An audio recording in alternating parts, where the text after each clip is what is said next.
Hello and welcome to our YouTube channel. मैं advocate Abdul Rahman लेकर आया हूं आपके लिए एक बार फिर से एक नई क्लास। स्टूडेंट्स, आजकल हम पढ़ रहे हैं सैलरी के बारे में। तो सैलरी की ये हमारी लास्ट क्लास है जिसमें हम पढ़ने जा रहे हैं परक्यूजिट्स।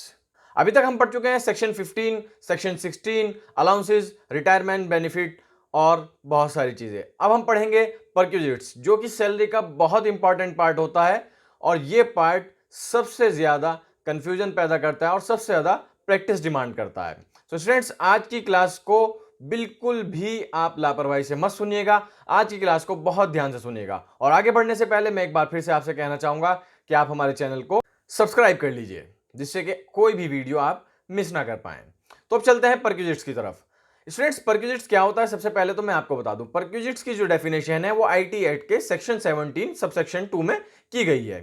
परक्यूजिट्स एक एम्प्लॉयर द्वारा अपने एम्प्लॉय को सैलरी से अलग दिया जाने वाला बेनिफिट परक्यूजिट्स कहलाता है, जो कि कैश में भी हो सकता है और किसी सर्विस के रूप में भी हो सकता है, किसी चीज के रूप में भी हो सकता है। तो हम बात करते हैं टाइप ऑफ परक्यूजिट्स। परक्यूजिट्स किस तरह से हो सकते हैं?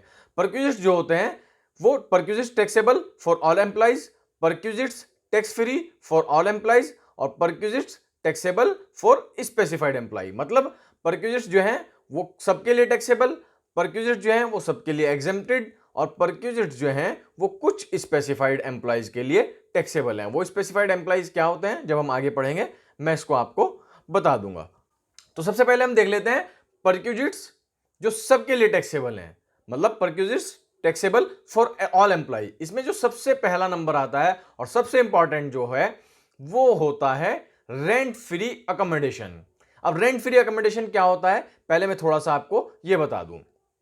थोड़ा सा मैं आपको उससे पहले यह बता देता हूं कि परक्यूजिट्स का जो हम सिस्टम रहता है वो इसमें हम एग्जेम्पशन और ये तो सब चीजें देखते ही देखते हैं, क्योंकि परक्यूजिट्स अधिकतर या तो सर्विस होती है या फिर कोई चीज मिली होती है। तो इसके लिए हमें क्या करना होता है? इसके लिए हमें करनी होती है वैल्यूएशन निकालनी होती है, मतलब हमें इसकी वैल्यू कैलकुलेट करनी होती है। जैसे अलाउंसेस में होता है, अलाउंसेस में तो सीधा सीधा वैल्यू दी हुई होती है, जैसे 100 रुपए हैं, 1000 रुपए हैं, 10,000 रुपए हैं, इस अलाउंस के लिए इतना अलाउंस मिलेगा, इस काम के लिए इतना अलाउंस मिलेगा, ये सब चीजें दी होती हैं। लेकिन परक्यूजिट्स में क्या होता है? परक्यूजिट्स में एक चीज दी हुई होती है। जैसे कि अब हम पढ़ने जा रहे हैं रेंट फ्री अकोमोडेशन, तो मतलब मकान दिया होगा कि एक एम्प्लॉयर ने अपने एम्प्लॉय को मकान दे दिया। अब मकान को कैसे टैक्सेबल करेंगे?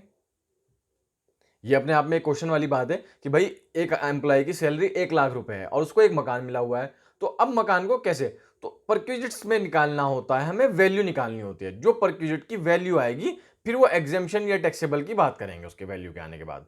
तो हम बात कर रहे हैं rent free accommodation. Rent free accommodation होता है जो एम्प्लॉयर अपने एम्प्लॉय को रहने के लिए मकान दे देता है। वो मकान रेंट फ्री भी हो सकता है या उसके लिए कोई नॉमिनल चार्जेस भी हो सकते हैं, वो एक हम आगे पढ़ेंगे तो समझ में आ जाएगा। तो मतलब एक मकान दे दिया यहाँ पे, जैसे हमने अलाउंसेस में पढ़ा था कि वहां पे क्या दिया था कि हमने मकान किराया भत्ता, यानी कि आप किराए पे मकान ले लो भैया और हमसे ये पैसे ले लो, 5,000, 10,000, 20,000, 15,000, 2,000, XYZ कुछ भी अमाउंट ले लीजिए। लेकिन यहाँ क्या है, यहाँ एम्प्लॉय ने सीधा अपने एम्प्लॉय को मकान दे दिया। अब मकान क्या हो सकता है? मकान मिल सकता है, किस चीज को मिलेगा? मकान या तो गवर्नमेंट एम्प्लॉय को मिलेगा या नॉन गवर्नमेंट एम्प्लॉय को मिलेगा। मकान या तो फर्निश्ड मिलेगा, मकान या तो अनफर्निश्ड मिलेगा। ये कुछ कैटेगरी हो सकती है। तो अगर हम गवर्नमेंट एम्प्लॉय को मकान मिलता है तो उसके लिए क्या कंडीशन आती है देख लेते हैं। तो मकान अगर अनफर्निश्ड है और गवर्नमेंट एम्प्लॉय को मिला है तो उसके लिए जो भी गवर्नमेंट के रूल्स डिसाइडेड हैं उस मकान को लेकर के, मतलब जितना भी किराया उस मकान का डिसाइड है गवर्नमेंट के द्वारा, वो पूरा का पूरा टैक्सेबल हो जाएगा। मतलब अगर गवर्नमेंट ने उस मकान के लिए 1,000 रुपए डिसाइड कर रखी है लाइसेंस फीस या एक्सेट्रा, तो वो पूरी की पूरी उसकी वैल्यू आ जाएगी। अब अगर वही मकान फर्निश्ड है गवर्नमेंट एम्प्लॉय को, मतलब गवर्नमेंट ने अपने एम्प्लॉय को, डिपार्टमेंट ने मकान दिया हुआ है फर्निश्ड, मतलब फर्नीचर भी दिया हुआ है, तो जो हमने अमाउंट निकाली थी जो भी उसकी अनफर्निश्ड की होगी वो plus 10% per annum cost of furniture. मतलब अगर कोई फर्नीचर है 5 लाख रुपए का तो उसका 10% निकालेंगे यहां पर, 50,000 रुपए हो गया, प्लस जो भी गवर्नमेंट के रूल के अकॉर्डिंग उस मकान का किराया है वो ऐड हो जाएगा। मिसाल के तौर पे मैं आपको एग्जांपल दे देता हूं कि गवर्नमेंट ने उस मकान की वैल्यू, उस मकान का जो लाइसेंस फीस वगैरह है वो डिसाइड किया हुआ है 5,000, और फर्नीचर है 5 लाख का, तो 10% हो गया फर्नीचर। तो यहां पे उसके लिए टैक्सेबल वैल्यू क्या आ जाएगी, 55,000 हो जाएगी। लेकिन इसमें से एक अमाउंट डिडक्ट हो सकती है कि अगर एम्प्लॉयर अपने एम्प्लॉय से फर्नीचर के अगेंस्ट कुछ अमाउंट चार्ज करता है तो वो अमाउंट उसमें से डिडक्ट हो जाएगी।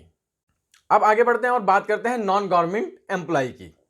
नॉन गवर्नमेंट एम्प्लॉय को अगर मकान मिला हुआ है तो उसके लिए हमें देखनी पड़ेंगी 3 चीजें कि अगर जिस सिटी में मकान मिला हुआ है वहां की आबादी 25 लाख है तो 15% सैलरी का निकालेंगे। अगर 10 लाख से 25 लाख के बीच में है तो 10% निकालेंगे, और अगर उससे कम यानी कि 10 लाख से कम है तो 7.5% निकालेंगे सैलरी का।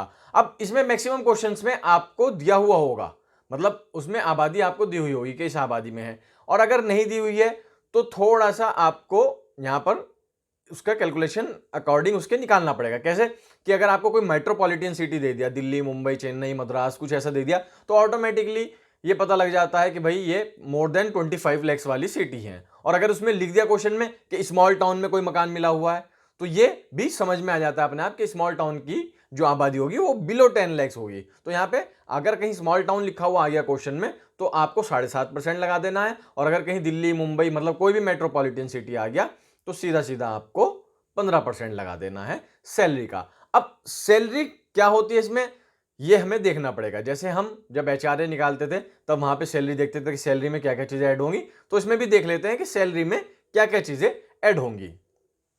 Basic plus DNS pay plus DNS allowance, जो भी as per terms and condition, मतलब टर्म्स एंड कंडीशन वाला अगर कोई डीए है तो वो इसमें ऐड हो जाएगा। उसके बाद ऑल मॉनिटरी रिसिप्ट्स, मतलब कोई बोनस है, कोई कमीशन है, या फिर जितने भी टैक्सेबल अलाउंस हैं वो सब इसमें ऐड हो जाएंगे, और अगर कोई पार्शली टैक्सेबल भी है तो वो भी इसमें ऐड हो जाएगा। अब बात करते हैं कि अगर यहां पे अब एक बात ये आ जाती है कि अभी तक तो ये मकान एम्प्लॉयर ने का अपना था, अब बात कर लेते हैं कि ये मकान एम्प्लॉयर ने भी रेंट पे लिया हुआ है।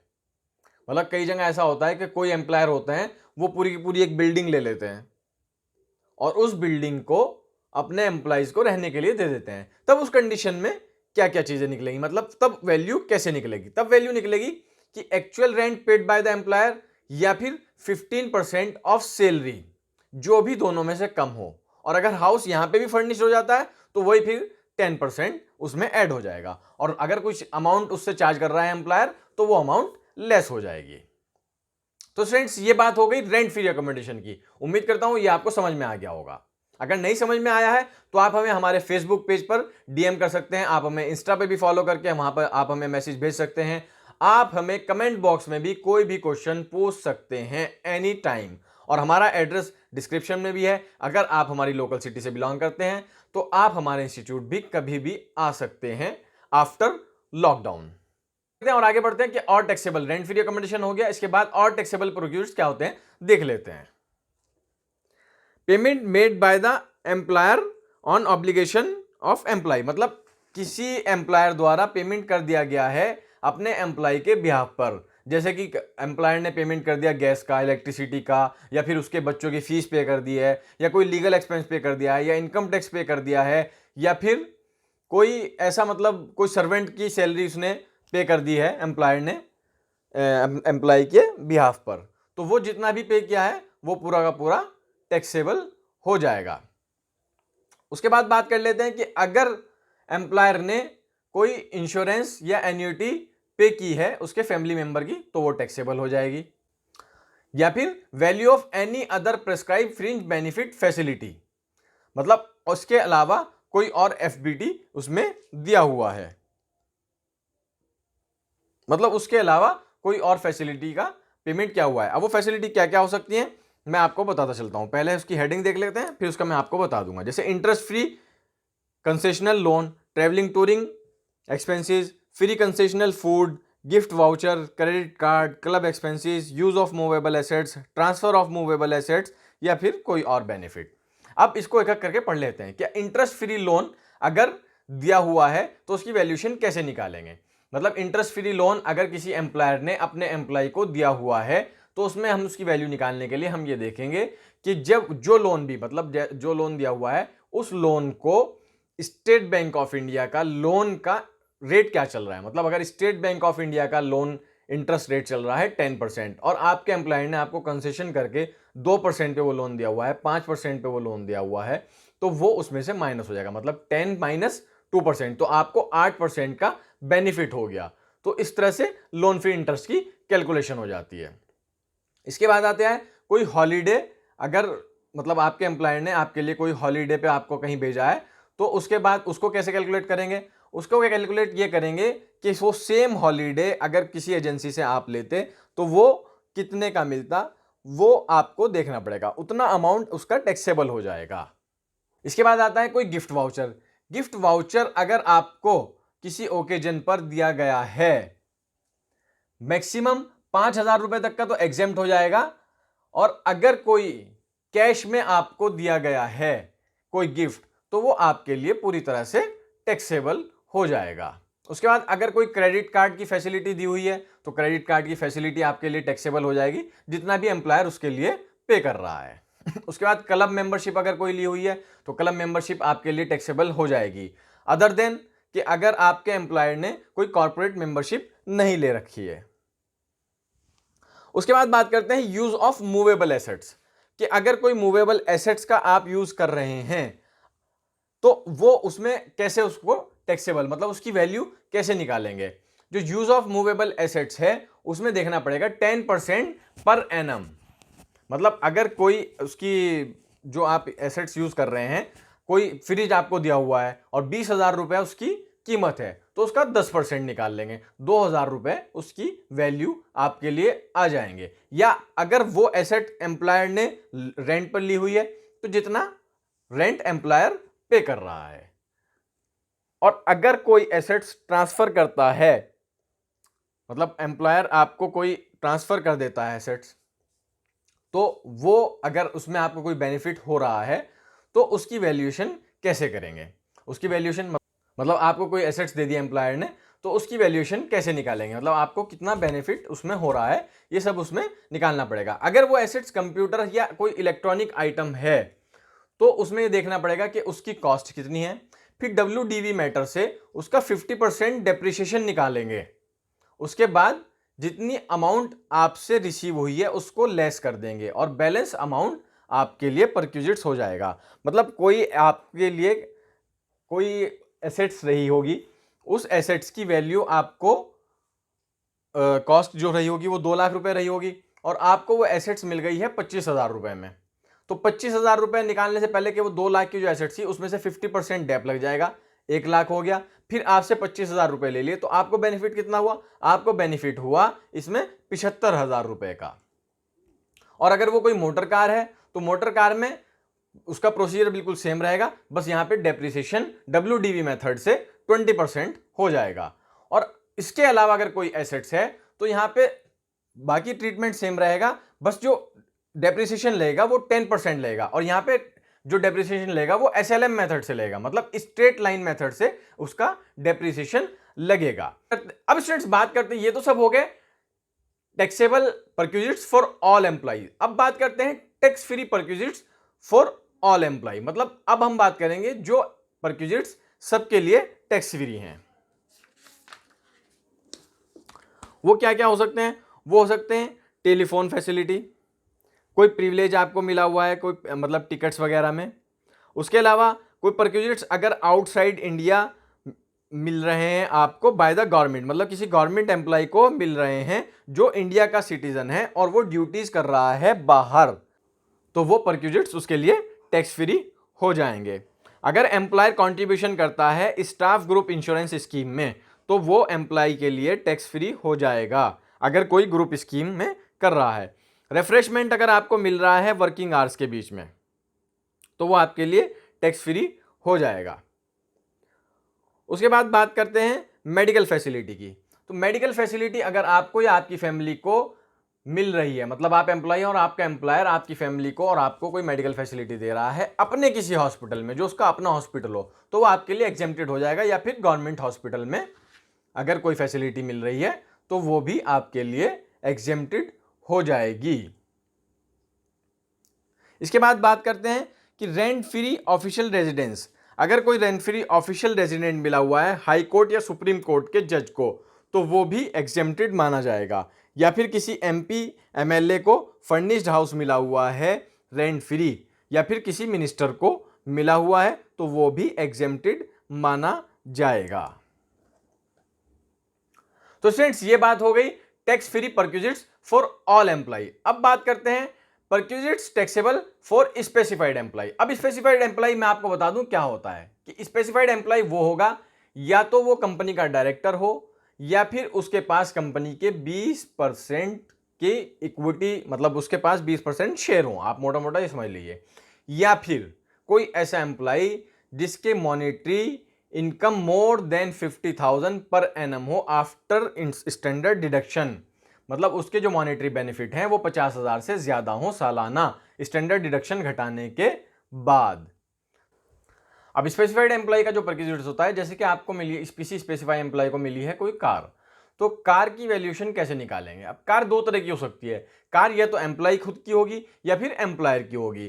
कार का खर्च या तो एम्प्लॉय कर रहा होगा या फिर एम्प्लॉयर कर रहा होगा। तो इसको देख लेते हैं कि कैसे है कि अगर कार जो है वो एम्प्लॉयर द्वारा हायर की गई है और उसका पूरा का पूरा यूज ऑफिशियल ड्यूटीज में हो रहा है, तो वो उसके लिए टैक्सेबल मतलब जो वैल्यू रहेगी वो नील हो जाएगी, क्योंकि वो पूरा का पूरा ऑफिशियल यूज हो रहा है।